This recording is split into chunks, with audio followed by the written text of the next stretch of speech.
Electromagnetic induction में पहला topic हमारा रहेगा मैग्नेटिक फ्लक्स। जैसे इलेक्ट्रिक फ्लक्स हमने देखा ना, ऐसे मैग्नेटिक फ्लक्स देखेंगे।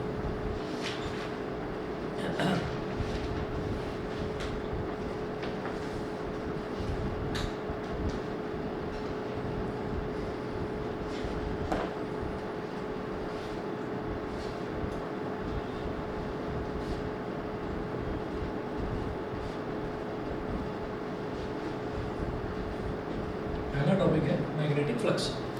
मैग्नेटिक फ्लक्स जो है ये है magnetic flux through any surface placed in a magnetic field. Magnetic flux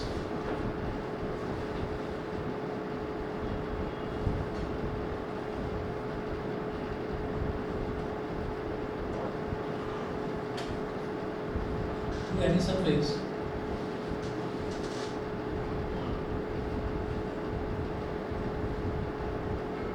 placed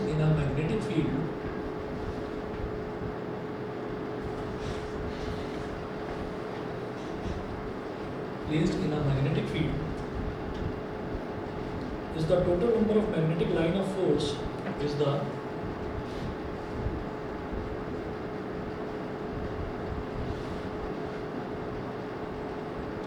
total number of magnetic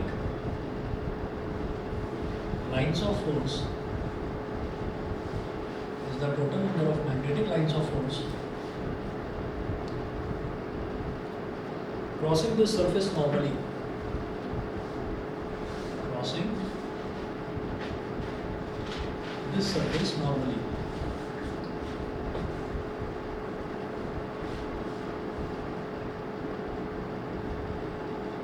Crossing this surface normally. तो देखिएगा यहाँ पर मैग्नेटिक फ्लक्स जो है वो क्या है, magnetic flux through any through any surface placed in a magnetic field is the total number of magnetic line of force crossing this surface normally. हमने कहा कोई भी सरफेस है हमारे पास, तो फॉर एग्जांपल हमने एक सर्कुलर सरफेस मान ली और उस सर्कल को ऐसे ना रखकर उस सर्कल को हम इस तरह से रख रहे हैं, ठीक है। मतलब सर्कल को ऐसे ऐसे ना रखकर उस सर्कल को ऐसे रख रहे हैं इस तरीके से, तो वो सर्कल ऐसा दिखाएगा। तो हमने इस तरीके से रख दिया।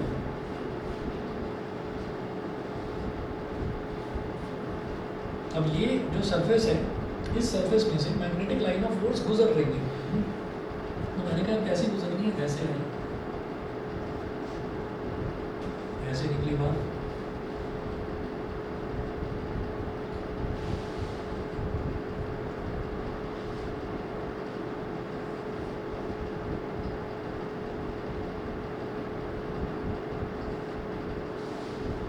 ठीक, तो क्या है कि हमें सिर्फ ये देखना है कि सरफेस जो है ना, सरफेस जैसे मान लीजिए हम इस बुक की बात कर रहे हैं, तो इस बुक पर से नॉर्मली कोई चीज़ इस तरीके से निकलेगी, है ना। तो इस तरीके से कोई भी हमारे पास अगर मैग्नेटिक मटेरियल है और वो जो मैग्नेटिक मटेरियल है वो किसी मैग्नेटिक फील्ड में रखा हुआ है, तो उसमें से magnetic lines of force normally कितना पास ऑन करके निकल रही है, number of that magnetic lines of force, उसी को हम मैग्नेटिक फ्लक्स बोल देते हैं, ठीक है। अच्छा, तो ये देखिएगा, इसको हम बोलेंगे कि ये जो सर्कुलर लूप है, सर्कुलर मटेरियल है जो भी है, उसका जो एरिया है उसको मैंने बोल दिया कैपिटल ए। एरिया हो गया कैपिटल ए, ठीक है। उसके बाद एरिया इसका कैपिटल ए हो गया, और ये जो जा रहा है ये मैग्नेटिक फील्ड है बी, ठीक। अच्छा, तो ये बी वेक्टर है। अगर हमसे कोई कहे कि भाई आप डायरेक्शन को बताइए, मैग्नेटिक फ्लक्स क्या होता है, मैग्नेटिक फ्लक्स को फाई बोल देते हैं, ठीक है। तो फाई इज इक्वल टू क्या हो जाएगा, B vector dot A vector, B vector dot A vector. अब ए क्या है यहाँ पर, ए है एरिया। एरिया जो है, एरिया भी एक वेक्टर क्वांटिटी होती है, कैसे ये पता है, एरिया वेक्टर होता है, ठीक है। तो जो एरिया वेक्टर है, हम ये कहेंगे वो एरिया वेक्टर किस तरीके का है, वो एरिया वेक्टर ऐसे है, इस तरीके से रखा हुआ है एरिया, ठीक है। चलो जी, एरिया ऐसे और मैग्नेटिक फील्ड कैसे, इस तरीके से। तो ये जो मैग्नेटिक फील्ड है और ये जो एरिया है, इन दोनों के बीच में एंगल कितना बन रहा है, 90 डिग्री, क्योंकि नॉर्मली जा रहा है। तो इसको क्या बोलेंगे, फाई इज इक्वल टू, इसको हम ये बोल देंगे, ये हो गया B vector dot A vector. तो phi is equal to B A cos 90 degree. ठीक है। तो यहाँ पर हमारा जो फ्लक्स है वो ज़ीरो हो जाएगा, ठीक है, पी ए कॉस 90 डिग्री, ठीक। अच्छा जी, अब क्या करें, अब जरा देखें कि क्या हमेशा 90 डिग्री पर ही निकलेगा।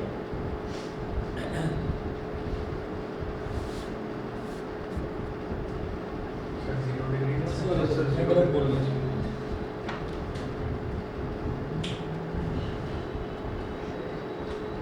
ये नहीं लेना मेरे को, बताता हूँ।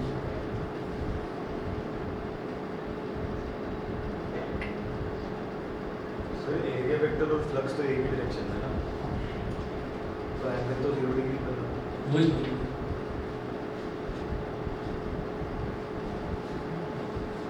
ये एम कैप है, ये मैं लिखना भूल गया था। अब सुनिए,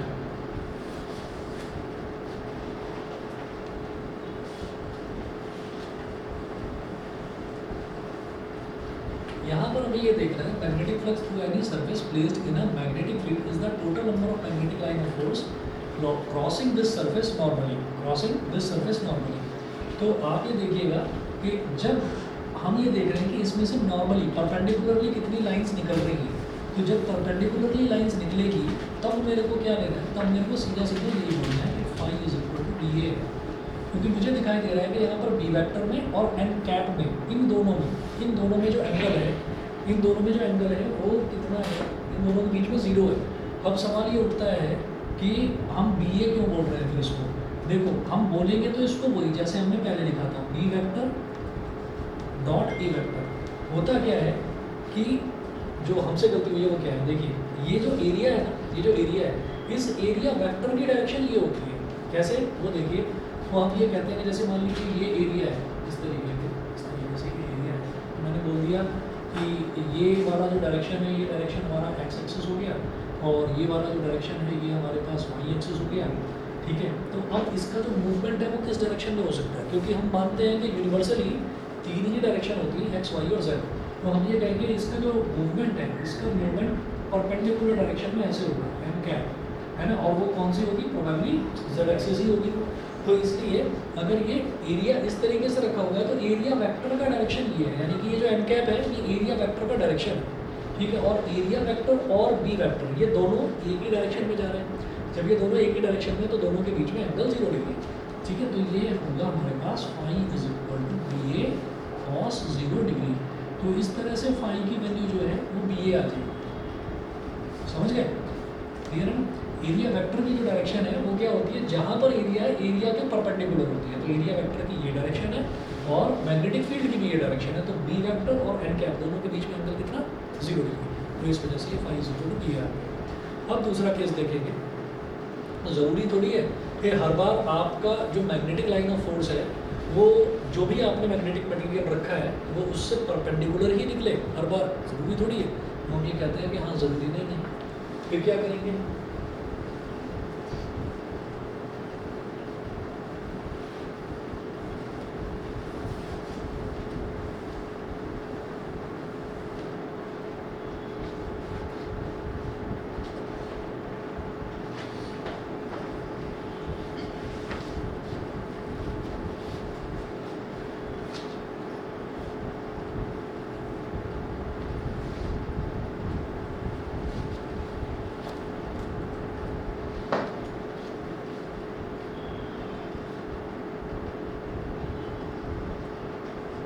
हमने क्या कर रहा है कि वही जो मैग्नेटिक मटेरियल है वो सीधा ऐसे ना रखते हुए थोड़ा सा टिल्ट हो गया है, ठीक।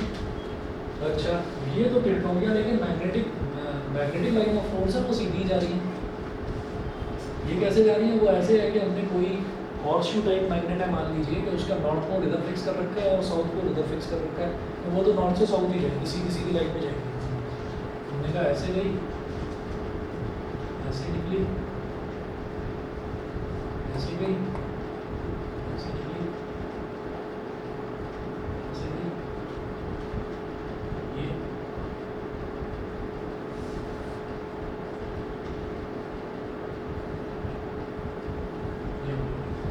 क्या करें, अब एक काम करते हैं, अब जरा देखते हैं कि ये जो मैग्नेटिक जो एरिया वेक्टर है, एरिया वेक्टर का डायरेक्शन क्या होगा, एरिया वेक्टर का डायरेक्शन होगा एरिया के परपेंडिकुलर, तो जैसे ये एरिया था तो एरिया वेक्टर यानी कि एन कैप एरिया वेक्टर का डायरेक्शन वो ऐसे हो गया एरिया के परपेंडिकुलर।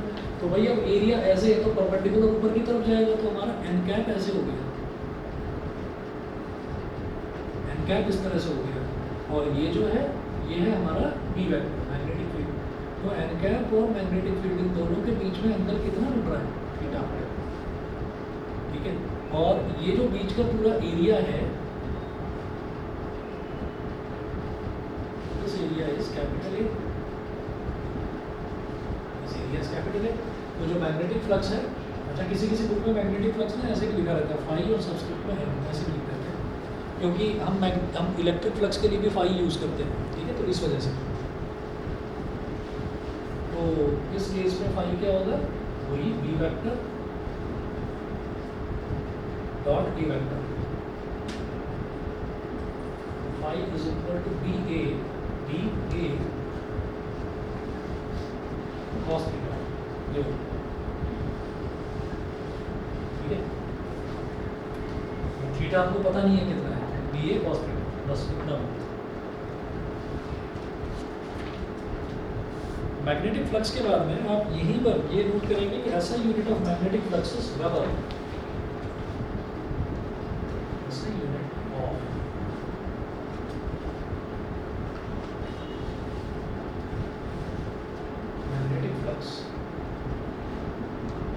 is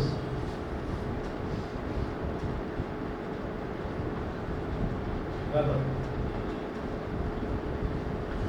WB। और इम्पॉर्टेंट रिलेशन ये है कि 1 weber is equal to 1 tesla metre square.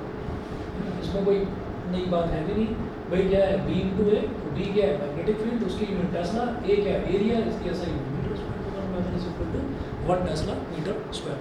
ये ठीक है जी। ये करने के बाद में फिर है इलेक्ट्रोमैग्नेटिक इंडक्शन।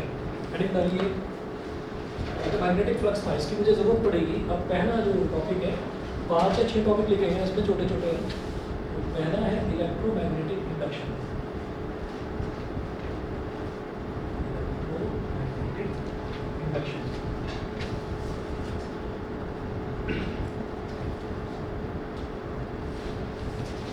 इलेक्ट्रोमैग्नेटिक इंडक्शन, इसमें लिखिएगा the phenomena of production of induced EMF, the phenomena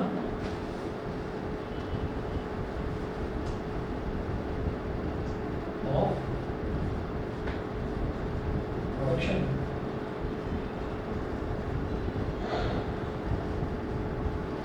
the phenomena of production of induced EMF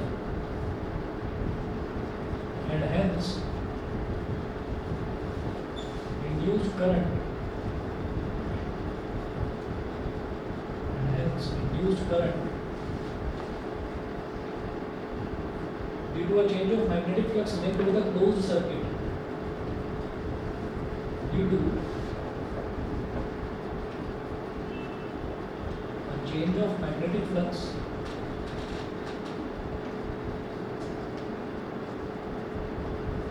linked with a closed circuit,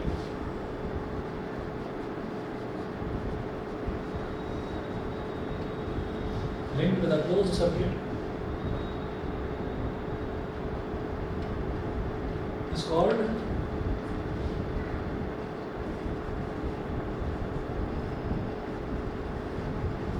EMI.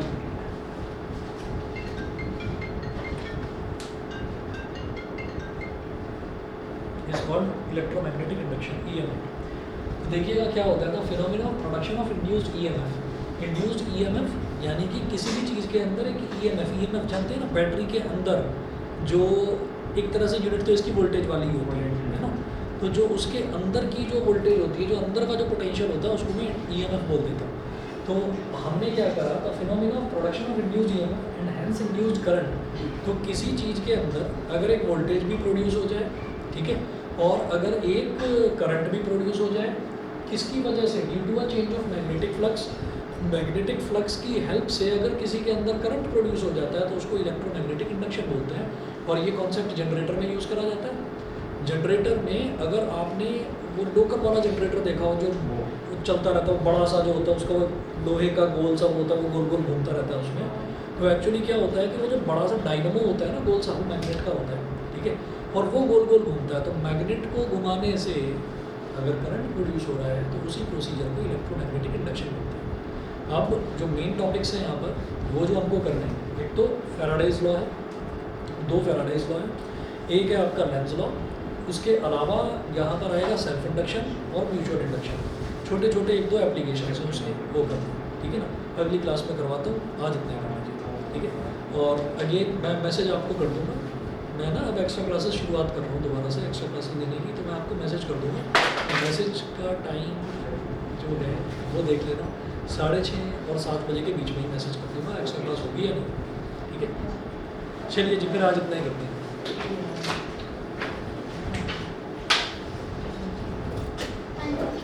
चलिए जी, ओके।